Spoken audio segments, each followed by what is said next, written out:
Hi, this is the Fiery Joker. Alright, so a lot of people have requested I do this. I have not seen this yet. This is Gaara versus Toph Death Battle. Oh, and judging from the ratings on there, I'm thinking that a lot of people aren't too happy with the result. Well, whatever. It's Death Battle. No one's ever going to be happy. Oh well. Let's see. This episode of Death Battle is brought to you by Squarespace. The easiest way to create a beautiful website, blog, or online store for you and your idea. Squarespace features an elegant interface, beautiful templates, and incredible 24/7 customer support. Try Squarespace at squarespace.com/screwattack and instantly get 10% off. I'm making boomstickrules #1.com for obvious reasons. You know, Boomstick can really make any ad sound interesting. He's just got that voice. Throughout Death Battle, we've seen all manner of weapons and abilities, but these two combatants command the very earth around them. Gaara of the desert. And Toph Beifong, the blind bandit. He's Wiz and I'm Boomstick. She kind of got rid of the blind bandit. That was only for one episode. Who would win a death battle? Alright. So they're going for sprites this time. Right. Gaara of the desert is a short, skinny, pale stick of a kid, but he's also one of the deadliest shinobi in the world. Yep. He looks like a member of Green Day. Gaara is the son of the fourth Kazekage, leader of the village hidden in the Death Battle sense of Born humor. prematurely at the cost of his mother's life, Gaara was destined for a childhood of depression and loneliness from the get-go. Not even a minute old and already has a kill under his belt. Though, technically, he had a little help. Because, you see, as he was being born, his father was like, "Hey, you know what would be awesome? Using ninja magic to seal a horrible monster in my son's belly to turn him into an ultimate weapon." Yikes. The process was successful, and Gaara became a Jinchuriki, human beings who have powerful tailed beasts trapped within them. Gaara's beast was Shukaku, a giant tanuki with power over sand. And only one tail. Tanuki as a pet, they're so fluffy and adorable, you just wanna hug. Holy shit, what is that? Yeah, I like all the villain. I like a lot of the villain themes in Naruto. I don't really like the show, but I like all the villain themes and really a lot of the music in Naruto. It's forced to live. I like the way they combine the traditional he's got a goddamn tummy Japanese monster. It's not like Pepto-Bismol solving that. Convinced his only option was to fight and care for Rock, and I also himself, like when the villain themes come, they got like all this organ and chorus, and if you know me, having a I'm just a sucker desert for that. demon gives him control over all things sand. He can wield it as a weapon using his mind to trap and crush his foes. Oh, and he can also use it to frickin' fly. How the hell does that work? He can mentally adjust the density of his sand, whether it needs to be it's lighter anime. than You air kind of make or up the rules stronger as than you go. steel. He can even use it to stop bombs powerful enough to wipe out an entire village. He can control any sand in his vicinity using his chakra, a spiritual energy shinobi access for superhuman abilities, such as walking up a tree. This guy is like the ultimate emo kid, but I'm not gonna give him too much crap because he can use existing sand to crush the ground around him for even more sand. Kid. He eventually got better. Ammo. Despite this, he still carries a gigantic gourd of sand on his back. It's huge. You'd think that'd be hard on his spine. Interestingly enough, its unique shape and size is a reference to how in Japanese folklore, tanukis were considered to be so well endowed they'd have to sling their testicles over their shoulders. Awesome. But the thing is, Gaara's gourd is not carrying any ordinary sand. Gaara has infused his own chakra into the gourd. I could have gone my whole life this without knowing that. Links it to Gaara, Thanks, making it a-holes. much easier for him to control. He's so skilled with it, he can even forge weapons from it, bury people underground, or send it into another person's bloodstream and control them like some sort of puppet. Talk about an itch you're not gonna scratch. Wow. Also, Gaara eventually Bloodbending battled Gaara. and defeated his father, who happened to be a zombie at the time. His father used a magnetic release ability to control gold dust, much like Gaara does sand. Even though he can't do the zombie dad magnet thing, Gaara added gold dust to his gourd sand anyway, giving him more control over its weight. But wait, there's more. With her dying breath, Gaara's mother somehow imparted her own power into this sand. It became living sand, an extension of her will, determined to follow and protect Gaara. It will spring from the gourd to defend him from any danger, regardless of risk and without command.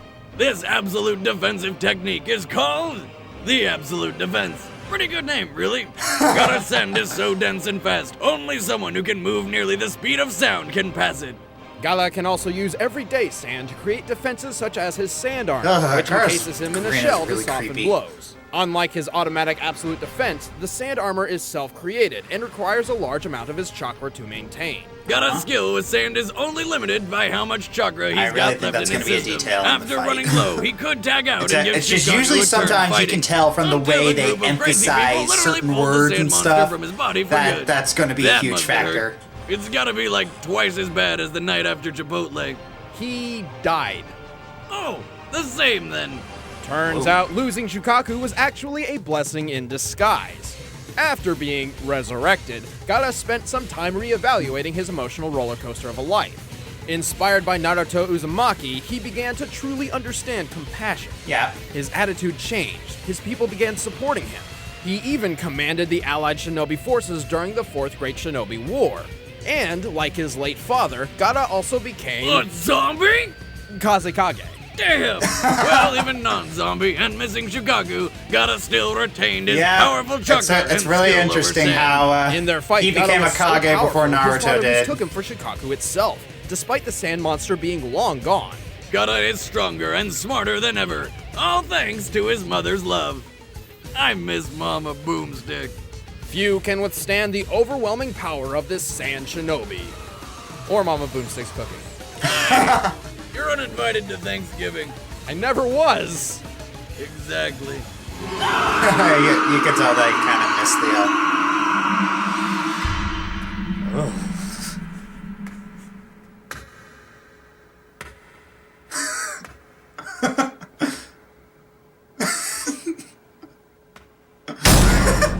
awkward silence. As the only child of the wealthy Beifong family, Toph was kept a secret from the rest of the world. Hidden away, she was pampered and guarded like a fragile child. Her parents were hopeful she could someday become a noble, respected member of Earth Kingdom society. But their hopes were pretty much dashed from the moment she popped out. See those faded whites? Yeah, Toph's completely blind. My daughter is blind. I'm curious. She is blind and tiny and helpless and fragile. Still, how many blind people do have faded eyes? Frustrated by her parents' stubborn coddling, Toph ran away from home at the age of 6 and ended up losing her way in a cave. Until she was rescued by some giant badger moles. Yes, they are badgers, and they are moles. Imagine one of those things burrowing into your home. It's that kind of place. Control do you even call it's for that kind that? of universe. Oh wait, I know. Fire. Like Toph, badger moles are blind, so they took a liking to her. Well, how the hell would they know? And as the original artists of the craft, the badger moles began her training in the art of earthbending. These giant varmints taught Toph how to manipulate rock and stone. Using movements similar to the Chugar praying mantis martial art, Toph can telekinetically throw, grow, shrink, and alter Earth in any conceivable way, making for some pretty down-to-earth attacks and defenses. The badger moles also taught Toph how to see. I'm not a real big fan of ridiculous creatures are also masters of as a form of humor. No, if you like puns, it's fine. I'm not a big fan of puns. Extremely accurate, and as a master earthbender, Toph can sense the location of Earth anywhere. Even more impressive, though, the badger moles navigate their tunnels using an earthbending technique known as the seismic sense, and Toph quickly picked up on this talent. It's kind of like sonar, detecting the exact location and movement of a person or object through their interaction with the ground. I feel the vibrations in the earth, and I can see where everything is. You, that tree, even those ants. She feels every movement, every footstep, every heartbeat, so precisely she can even tell if a person's lying. A woman who can always tell when I'm lying? Oh, no, thank you. Toph is so good at this that even her closest friends It's funny because sometimes Boomstick is forget she's sexist. Ow! Sorry. But don't worry, they're reminded. In only 6 years, Toph had completely mastered earthbending. She even won the Earth Rumble 4 tournament multiple times under her stage name, the Blind Bandit. But Toph didn't stop her training with just earthbending. At first, softer earth proved difficult for her seismic sense.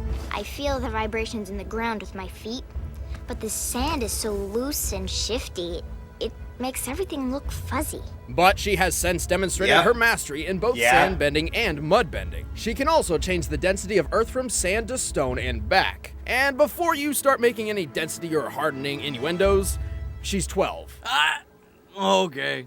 But her greatest achievement is the discovery of an all-new bending art, one thought to be impossible. I don't know metal what to say to bending. that. I don't know what to say to that. By manipulating the earthy composition within, Toph can bend nearly any type of metal just as well as stone, the exception being highly purified metals such as platinum. Toph quickly mastered metal bending and went on to teach it to others. She eventually even founded and led a metal bending police force. And that's after conquering Earth Rumble 4, holding up a building the size of a castle, defeating an entire army almost single-handedly, and dueling King Boomy to a standstill. And that guy's conquered an entire hostile city by himself. Even in her old age, Toph was capable of going one-on-one with a new avatar, and her seismic sense could locate people across the world. She knows when I've lied and where I've been. Women should not have these powers. I am the greatest That's funny earthbender in the because world. it's sexist. Don't you two dunderheads ever forget it. Dunderheads. All Here right, we the go. combatants are set. Let's end this debate once and for all. It's time for a death battle!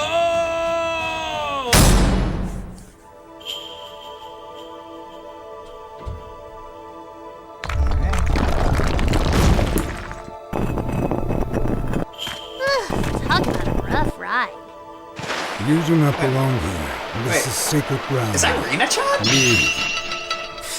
Oh yeah, tough guy? Make me. Yep, that's Rena-chan. Oh my gosh, that's Rena-chan.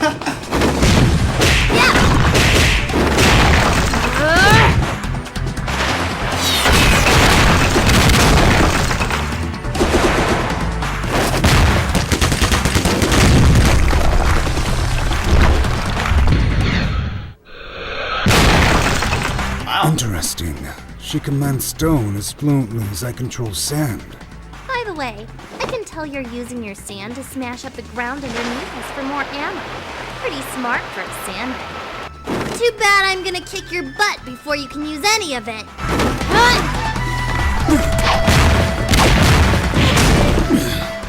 I can't underestimate her.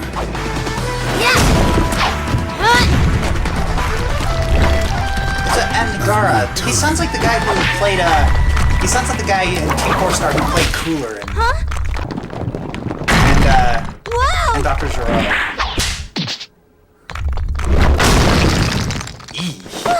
Sorry, Grumpy. I'm not ready to be a shish kebab just yet.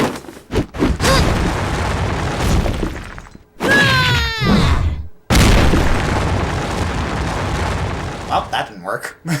Come on! Are you really that scared of a little blind girl? I'm touched.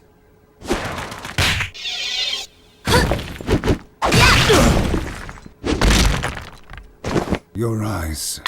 Those are not the eyes of loneliness, like mine. They are blank. Impressive insight, Gloomsville. I'm digging the whole wearing sand thing, though. That's new.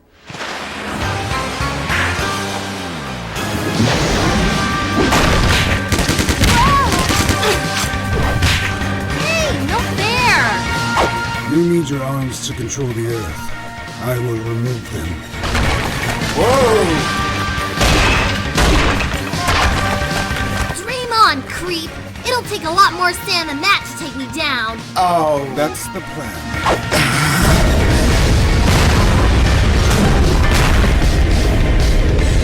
Oh, crap.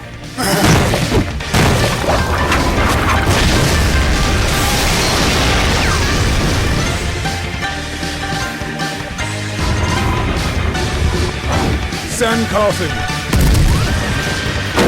Sun burial.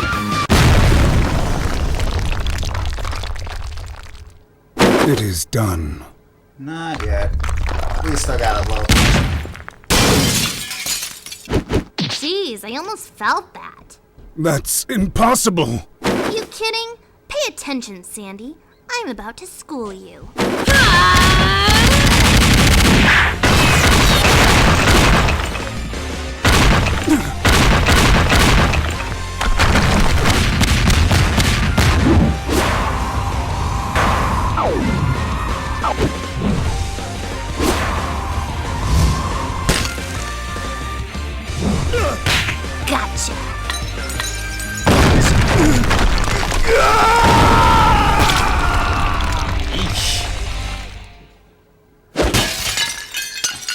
That's how it's done.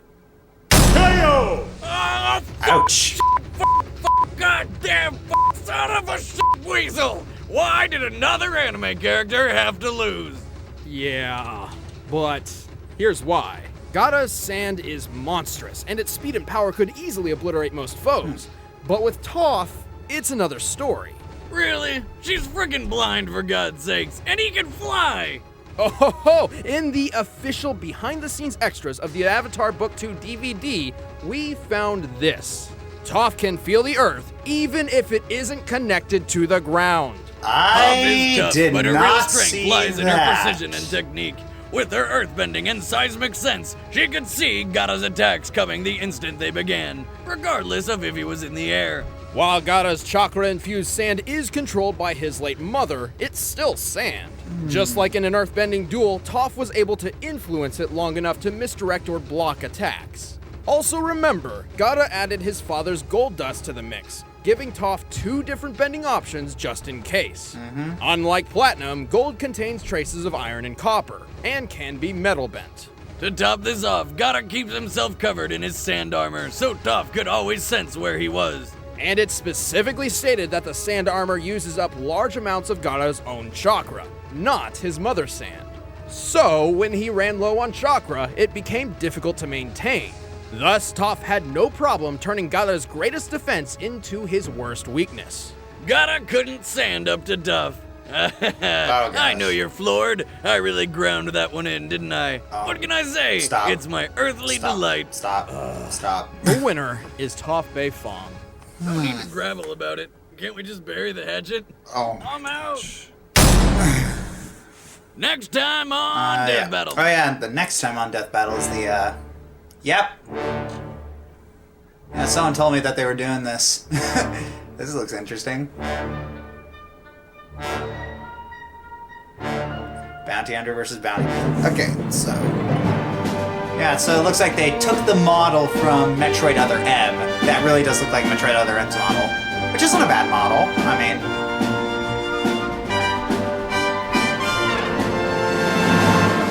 Yep. Remastered. Yeah, that's gonna be interesting.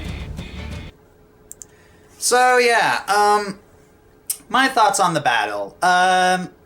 It really does seem that, they kind of base the winning of Toph on the fact that on that one little detail that Toph could sense Earth wherever she was, and